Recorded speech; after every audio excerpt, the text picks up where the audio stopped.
Thank you, Nathaniel. It's good to hear you in the room. Good morning and welcome to the Unitarian Universalist congregation at Shelter Rock.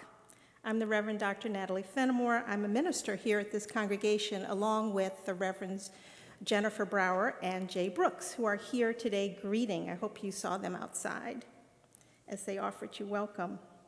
I'm also joined today by our worship associate, Winterflower Robinson. Winterflower will be joining us remotely.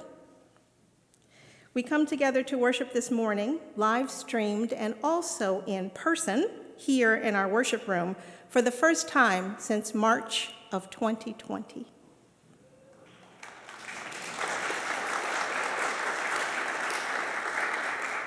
So many people have worked and struggled and been challenged to make this happen, and I want to offer on your behalf our thanks to our musicians, to our facility staff, to those who are running our AV equipment, to everybody who has gotten today in motion. As we do celebrate together this wonderful moment, please remember that we do still need to take precautions. Keep your masks on. Keep some physical distance. The pews that you see have limited seating. The balcony is closed. There is more distance seating available in the social hall for those who need more distance seating. And there are screens there so you can see the service from there and gather with your friends and congregants and new people that you might meet. The choir is actually in the art gallery behind us. You will hear them behind you and see them up on the screen. So yes, this is a little different. But we're on the move to this new place, and we just require a little bit more patience as we get there. But, and always, we are a community of care, and it is good to be together. So let us join together now in worship. As we re-enter our worship room, I want to take a moment to offer these opening words, which are usually used for building dedications, because this feels a little bit like a rededication of this building. This is A Place of Meeting by Eileen Karpels. Out of wood and stone, out of dreams and sacrifice, the people build a home. Out of the work of their hands and hearts and minds, the people fashion a symbol and a reality. May this house be truly a place of meeting with one another in warmth and joy and openness, meeting with one another in courage and love and trust. May all who enter here trust one another so surely that they dare to share the deep fires that burst into anger as much as the sweet spring waters that swell into laughter.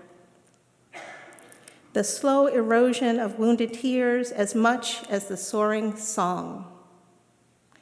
May these walls know silence as 100 hearts search inward, each for its own small spark of hope that might otherwise be snuffed out in the noise.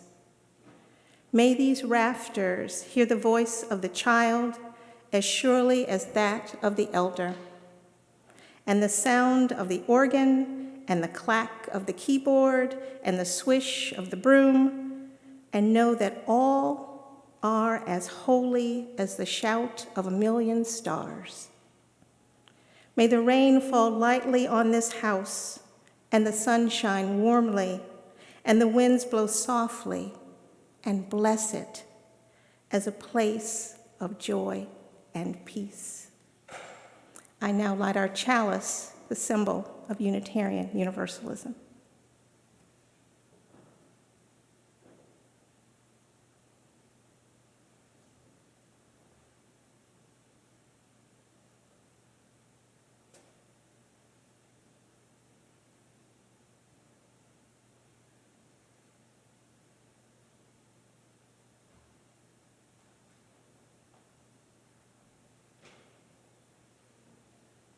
not to be blown out by the wind.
Please join in the words of affirmation. The congregation's words of affirmation express the purpose and intent for our gathering in religious community. Many here and online know the words by heart. Others do not. To keep us together as one community, we will say the words of affirmation as call and response. I will say a line, and you will repeat after me. Love is the doctrine of this congregation.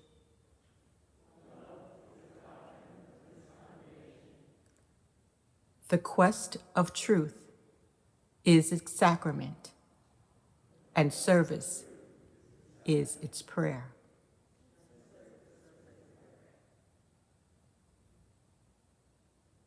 To dwell together in peace,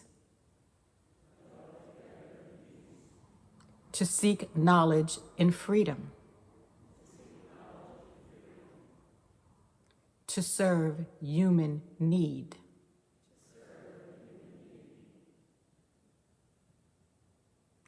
this do we affirm and covenant with each other.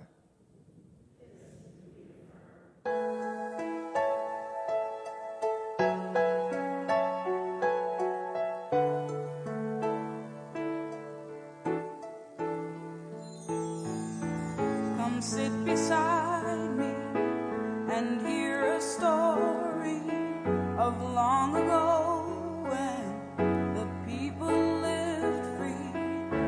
Name the waters and all the places high and low.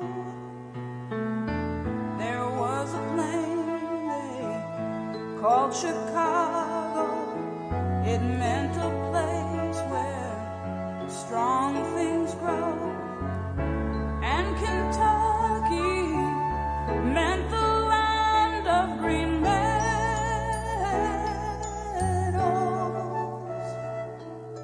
Ancient places, sacred lands, names we know so well, but no one understands. Mississippi means big river, and Miami means great water. Arizona means a place where small springs flow. Ancient places, sacred land, names we know so well, but no one understands.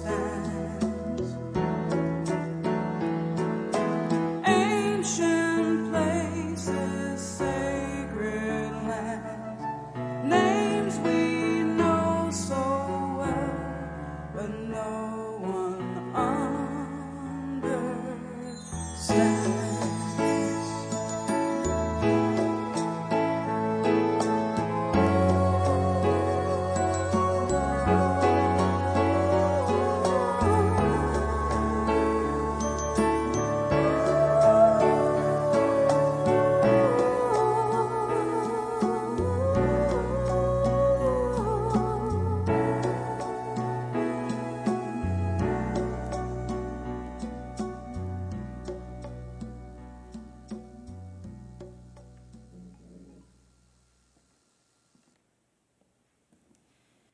I heard that song almost 30 years ago when I was watching Reading Rainbow with my children. I thought it was wonderful that they were being invited to understand that this land, which they live in, was the home of other people before, that we have the presence of these people often in the things that have been named around us without acknowledging that or knowing that. Native people, indigenous people, have lived in the Americas for at least 15,000 years, perhaps much longer, perhaps as long as 30,000 years. They walked across the long-vanished land bridge between Asia and North America at the Bering Straits. Many centuries ago, the people came traveling from north to south, east to west, to fill all the lands of the Americas. Native Hawaiians came from another direction, of course, sailing from the Polynesian islands. There are wide differences in the estimates of the population of the Americas before the European presence. The estimates range from 3 million to 18 million, but of course it's all a guess. So much was destroyed over time that you can't really say for sure what was here before.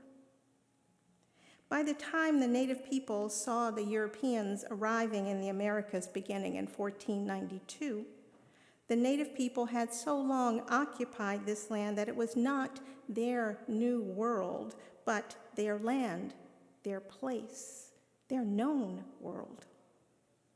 And there was, and continues to be, great diversity among the native peoples. Their civilizations ranging from the Aztecs to the mound builders, to the Iroquois Confederacy, to the Plains nations.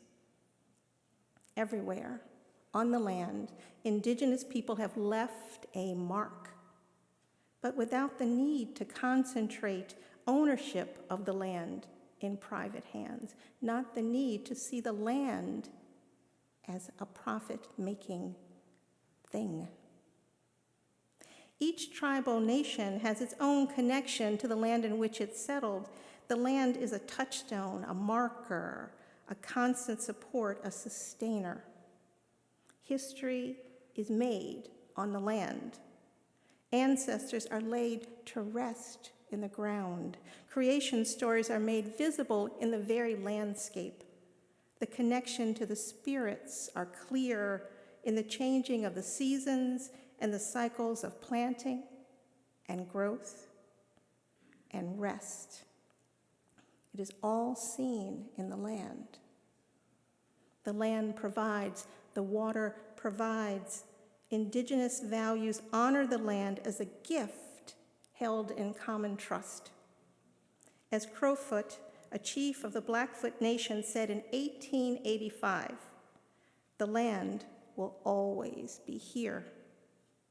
Our land is more valuable than your money. It will last forever. It will not even perish by the flames of fire. As long as the sun shines and the water flows, this land will be here to give life to people and animals. We cannot sell the lives of people and animals. Therefore, we cannot sell this land. It was put here for us by the Great Spirit, and we cannot sell it because it does not belong to us. You can count your money and burn it within the nod of a buffalo's head, but only the Great Spirit can count the grains of sand and the pebbles on the ground and the blades of grass on these plains. As a present to you, we will give you anything we have that you can take with you, but the land, never."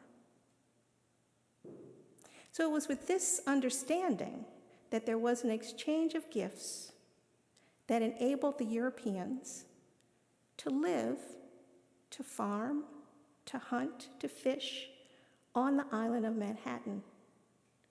It was not a sale of the land.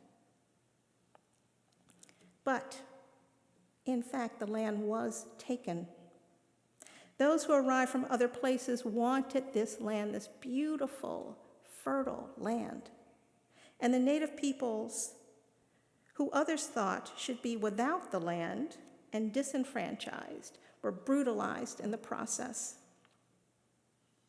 Our Unitarian Universalist ancestors took part in the inhumane treatment of Indian people. In 1870, President Ulysses Grant gave the American Unitarian Association charge of the Colorado Reservation of about 8,000 people. as well as the Montana Indian Industrial School. In 1909, President Taft, a Unitarian himself, appointed the president of the American Unitarian Association, Samuel Atkins Elliott, to the Board of Indian Commissioners of the United States. In that role, Elliott gave a speech. The speech was entitled, "From the Scalping Knife to the Can Opener."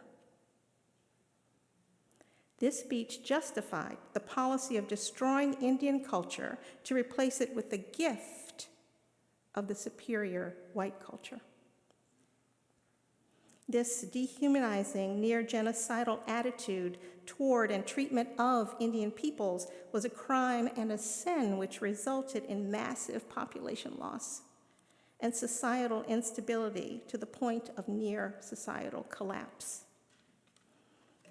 Native people experienced disease, colonization, malnutrition, social and physical dislocation, language loss, family separation, trauma, and the denial of the traditional religious and spiritual practices which enable the possible healing from these assaults. Imagine trying to recover from the COVID pandemic while the resources you need are consistently placed beyond your reach, beyond the reach of your community. Many tribes did experience this kind of devastating loss in history and today during the pandemic. Current trauma heaped onto historical trauma. But still, the American Indians, the native indigenous people of this land, did not perish. They are still here. In 2009, UUA President Bill Sinkford apologized to the Ute people for the mistreatment by Unitarians during the time when the American Unitarian Association managed reservations.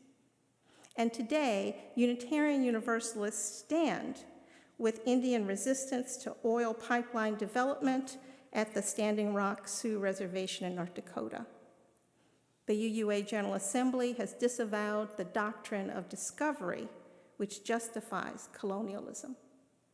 And we joined in welcoming Deb Hyland as the first Native American Secretary of the Interior. She is a member of the Lacuna Pueblo in New Mexico.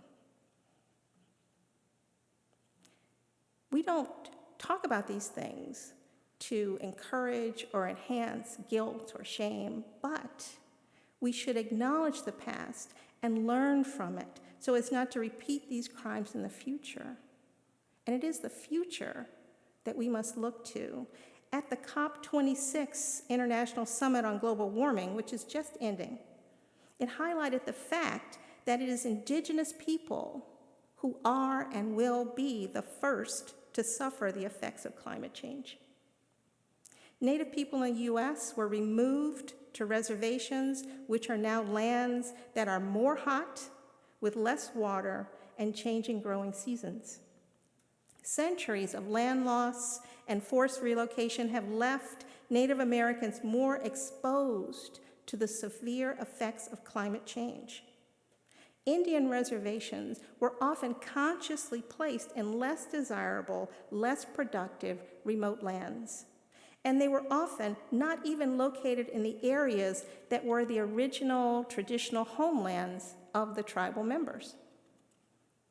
And the Indians who live in urban areas are also more likely to live in underserved and under-resourced locations where they will still suffer the effects of climate change first. In the words of Arvo Looking Horse of the Lakota Nation, now, we are in a critical stage of our spiritual, moral, and technological development as nations.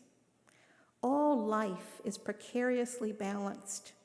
We must remember that all things on Mother Earth have spirit and are intricately related. The Lakota prophecy of mending the sacred hoop of all nations has begun. May we find in the ancient wisdom of the indigenous nations the spirit and the courage to mend and to heal.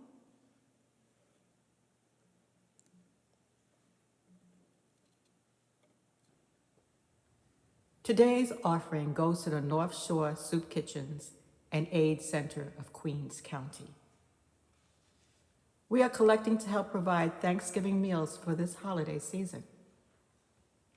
To donate to this special collection, use your smartphone or device and go to the Giving section of the UUCSR website at uucsr.org.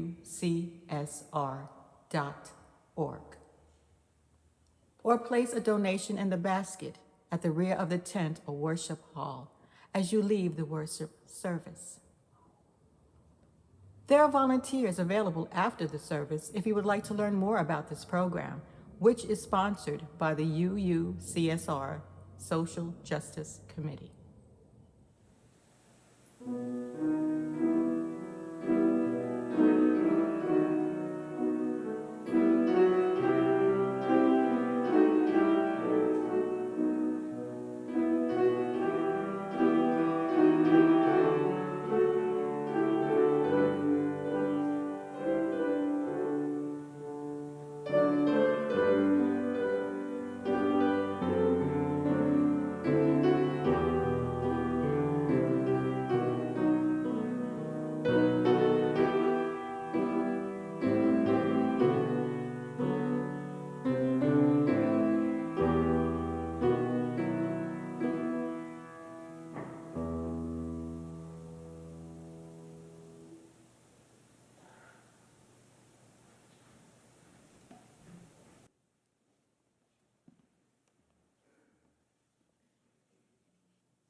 We gather in this moment for reflection, rest, and meditation.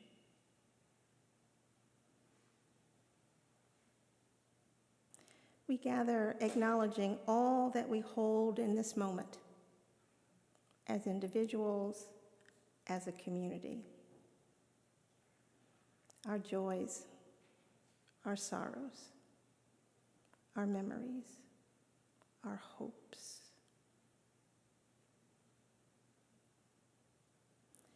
We gather to provide each other in this moment assurance that we are here to comfort one another. We gather in this moment to share the knowledge that we do not celebrate in isolation.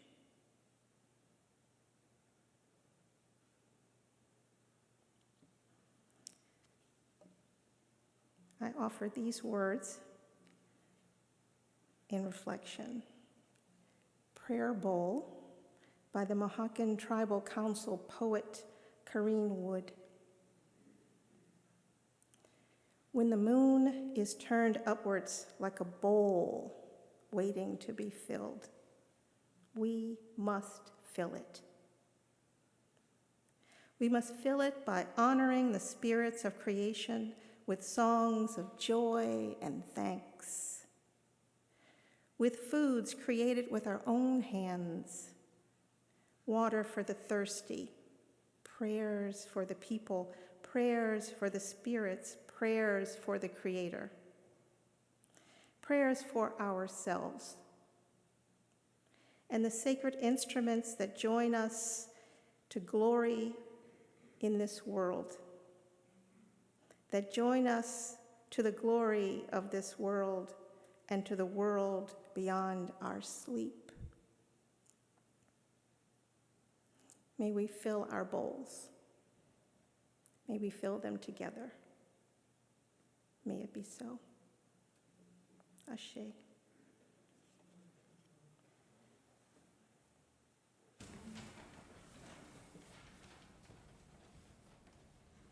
Amen.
Thank you, choir.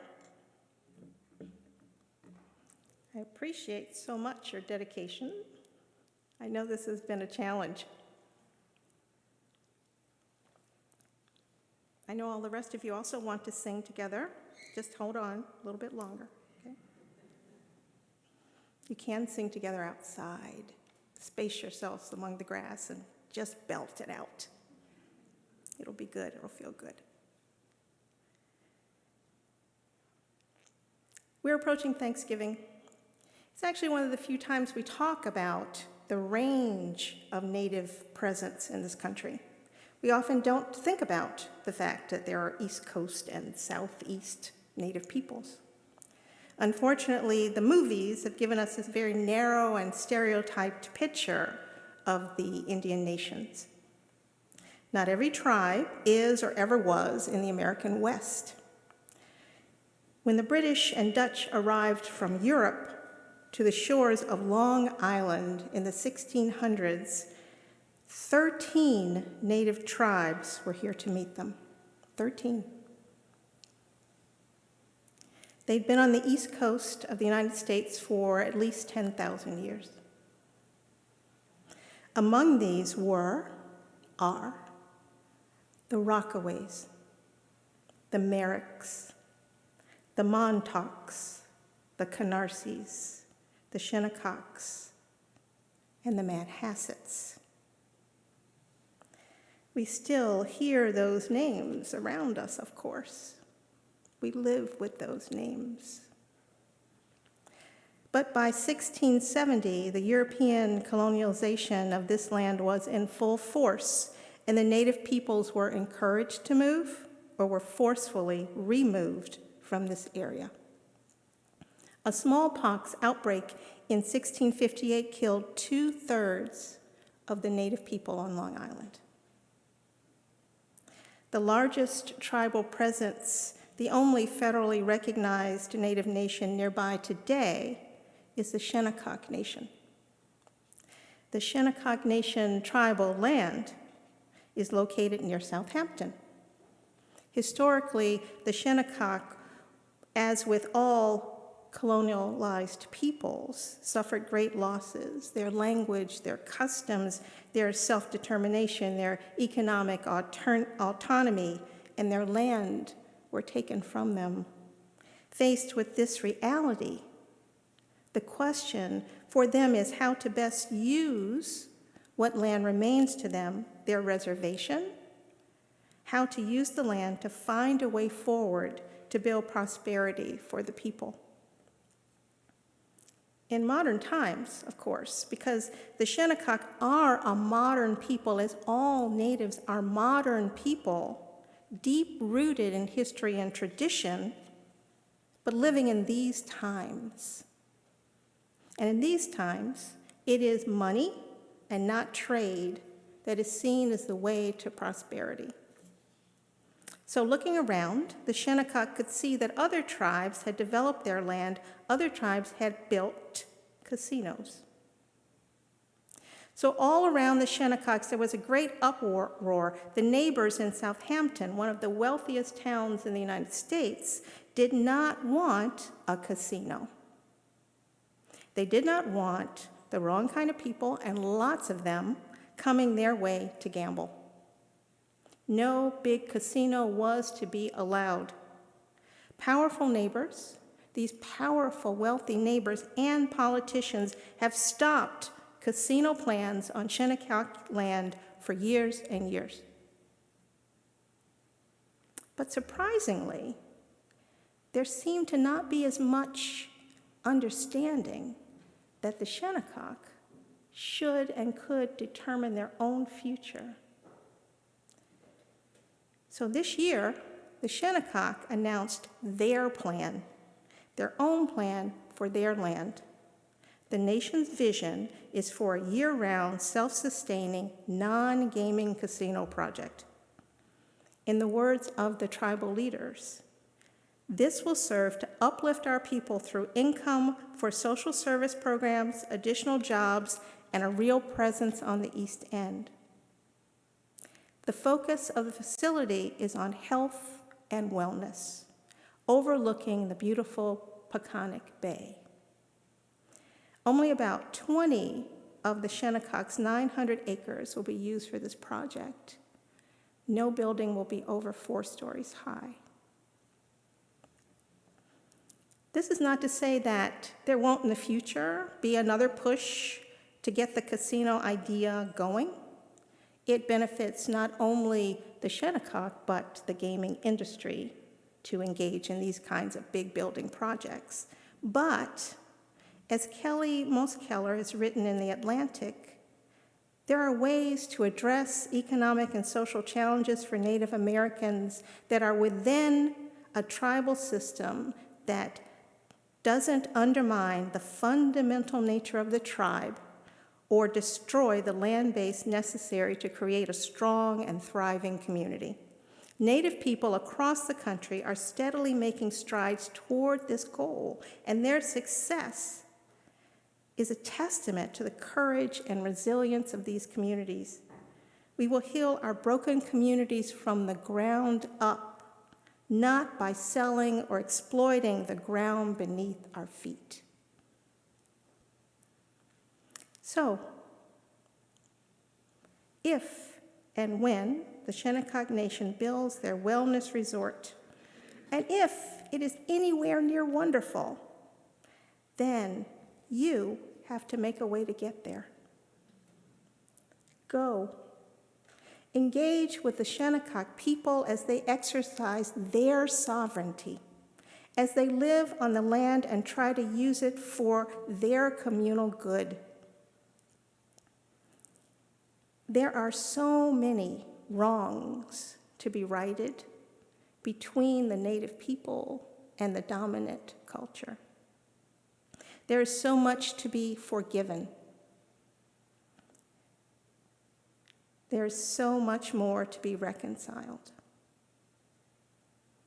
Things done cannot be undone, but they don't need to be done again. As Unitarian Universalists, we uplift our common humanity and our interconnectedness. That is also the case for Joy Harjo, the U.S. Poet Laureate and member of the Creek Nation. She says, "We are all creators. We breathe. To speak is to form breath and to make manifest sound into the world. As I write, I create myself again and again, recreate and breathe.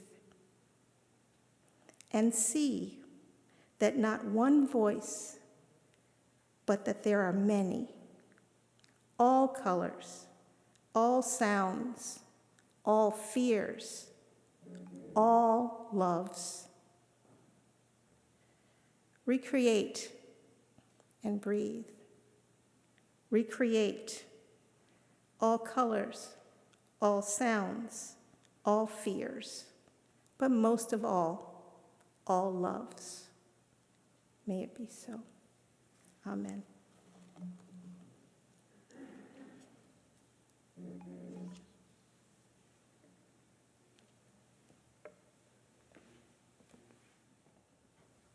We extinguish this chalice, but not the light of truth, the warmth of community, or the fire of commitment. These we carry in our hearts until we are together again.